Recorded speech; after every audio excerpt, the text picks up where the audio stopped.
Let us know what you think. We encourage you to go to the website and chime in and see if you can change our mind on that one. That's an interesting topic. The second part of this charter amendment change has to do with the city manager versus city administrator. Now this one's a lot more difficult. You have a city administrator form of government, which in a nutshell, for those that aren't, don't OD on this stuff, means the city administrator works for the council and that the council and mayor hire and fire the department heads and staff, including the city administrator. A city manager form of government takes more specific control and places it in the hands of the official who's hired. The council and the mayor would hire the city administrator, the city manager, and the city manager would then hire the department heads. From a standpoint of more of a consistent work environment, you're talking about high-level professionals who are moving their families here, who right now are at the political whims of the council. The city manager form of government would mean a little more consistent. You got one boss. You got a lot more specific, normal workplace environment with one person that you're accountable to, and not the political whims of the council. Now, there's a little more to it than all of that. City managers certainly have a lot more authority, direct operational authority, than the city manager. The question is, and what really seems to boil this one down is, do we want our mayor and our council hiring all the department heads, or do we want to entrust that to? Is it time to entrust that to one administrator? I like it the way it is. It's just... I'm with Miles. Let him... All right, next topic. Where's that guy that was around here in a tie here a while ago? No, I'm just kidding. You guys never agree on anything. Here's the bottom line. Here's the bottom line.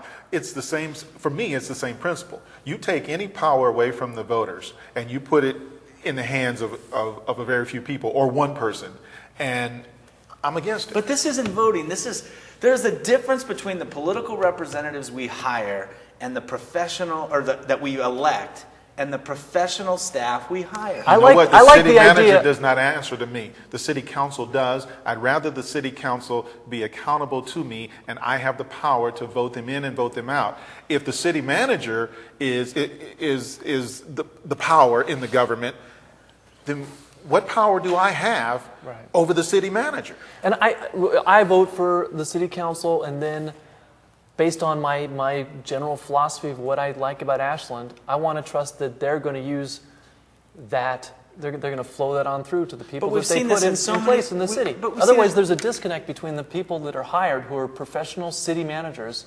They're not, they don't have as much of a chance to get that Ashlandness. Well, no, the accountability is in the administrator that they hire, the lead person.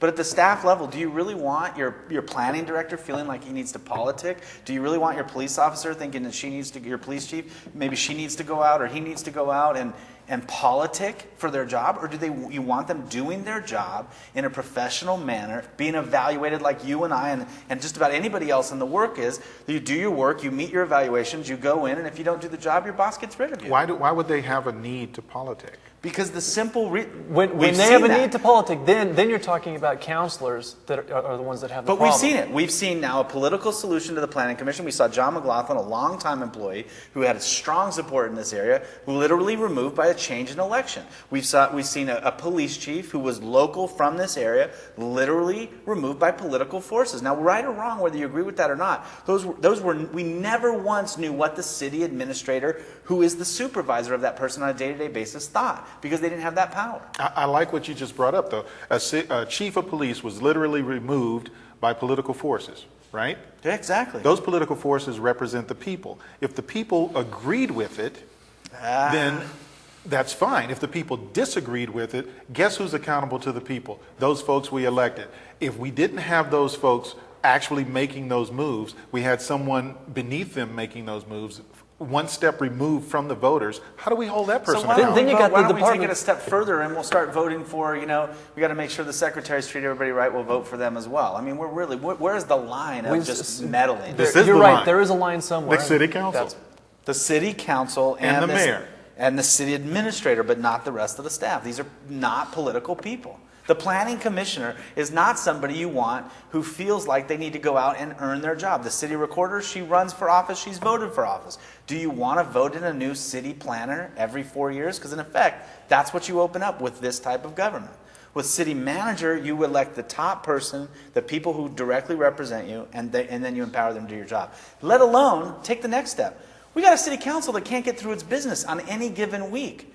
Do we really want them at this level? Or are we sending the wrong message? Is city council's job as a board to set the tone and vision for the employees, and then to turn those employees to do their job? Or is it to micromanage those employees to the level of where they're evaluating department heads and making decisions on whether It's a pretty drastic change to make in the structure just based on one council's inability to get any work done. Well, but at the same time, you're talking about what the council does and how they function. And I think right now our council needs to, it's like any other organization. A board of directors is there to set the tone and vision and strong policy for that organization. They impart that to a director, an executive director, and a CEO, or an editor, a publisher, whoever's in charge, and then that person takes the leadership people role elected and makes in it this, happen. they elected this council in. If you don't like the job they're doing, you don't change the form of government so that it cushions the people from, you get new council. This is a form of government that the League of Oregon Cities actually has as a model. It's not like they just cooked it up. I mean, this is a viable. In Virginia, the city that I was at, they Then had a give city us the manager. cookie cutter constitution of every other city in Oregon. I love it. That's great. What is wrong with what we have right now? Tell me what's wrong with what we have right now. It's inefficient. It's inefficient, and it's unfair to the hiring of people. These are not people who are just making it. We're recruiting them from across the country, paying them high wages to lead a department. Their accountability needs to be in a professional, non-political area. You said it's inefficient, but you also said that the job of the city administrator or the city manager, as it were, would be to perform the job and the tasks as set forth by the city council. In other words, carry out their vision. So what's the city council's vision? Well, okay. Another topic. The one final thing I would say is, how would you like to know that your job could change on every single election? That's the biggest difference. Not this philosophical idea. I'm here, I have a family, I bought a house, I make X amount of dollars. I could lose my job depending on that election goes. Isn't that how Washington, D.C. works? For certain people, but do you think their staffers let everybody get a vote for it? Anyway, we got to move on. Your turn. Go to the website, dailytidings.com, click in, respond, tell them they're wrong. Okay. Are you lobbying for votes?